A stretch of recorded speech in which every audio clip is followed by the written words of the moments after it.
Good morning, everyone. Thanks for taking a few moments with me on today's Wednesday challenge. Thanks for joining me and also for joining Winston back here sleeping on the couch. But anyway, no, it's good to be with you as we're halfway through the week and the day before Thanksgiving. I hope you have a blessed Thanksgiving and try to make Thanksgiving a part of your day every day as we give thanks to God. Well, I wanted to start off today by asking you a question. Have you ever noticed how quickly life can become unstable? I mean, one minute everything seems fine, everything seems secure, everything seems to be going well, and then something shifts, and then you're scrambling, you're trying to figure out what to do. And this past Sunday we talked a little bit about how we can find confidence even in the middle of whatever it is that comes our way.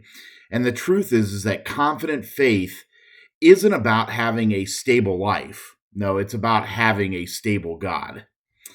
In Psalm 46, it reminds us that God is our refuge and strength, that He is an ever present help in trouble. I mean, when everything else shakes, God doesn't.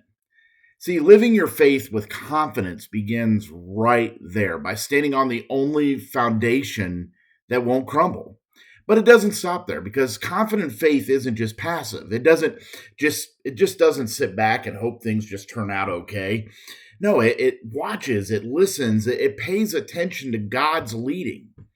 In Psalm 123, it paints a picture of servants watching the master's hands, waiting for a subtle signal that it's time to move, that it's time to do something.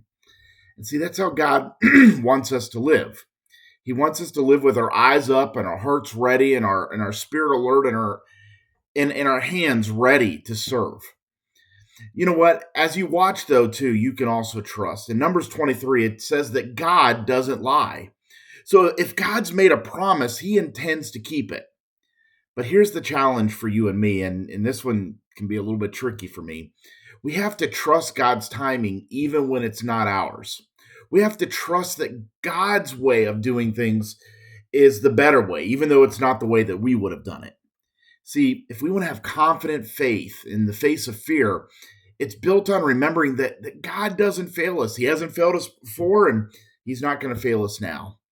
And part of the way that we can live with confidence is to also have gratitude. Of course, we're going to be talking a little bit about that hopefully tomorrow, but we show gratitude because we're thankful for what God has done for us. And Paul, who we read about this week at the very end there of the book of Acts in Acts 27, says in 1 Thessalonians 5:18 to give thanks in all circumstances, and not for the circumstance, but in the circumstance. See, gratitude opens our eyes to what God is already doing. It strengthens our faith. It keeps our hearts soft.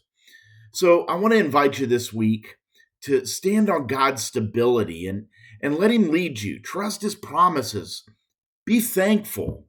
See, that's the life that God calls us to live, a life of confident faith. And so my challenge to you this week is to choose one of the following areas, a few things for you to intentionally practice. Where do you need stability in your life right now? Maybe it's in your finances. Maybe it's in a relationship. Tell God about it. Where do you need to watch instead of worry? Where do you need to pay attention to His nudges? Maybe it's with a relationship at work or somebody you go to school with.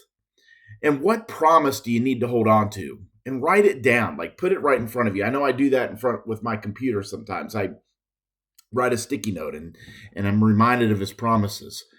And what can you thank God for today and tomorrow on Thanksgiving? Say it out loud and share it with those whom you love as you gather.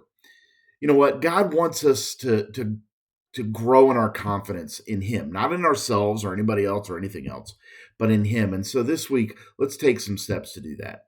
All right. Well, thanks for taking a few moments with me today on this. I guess it would be Thanksgiving Eve. Have a blessed day tomorrow and a blessed rest of your week. And we will see you back here Sunday as we start our Christmas series in the first week of Advent.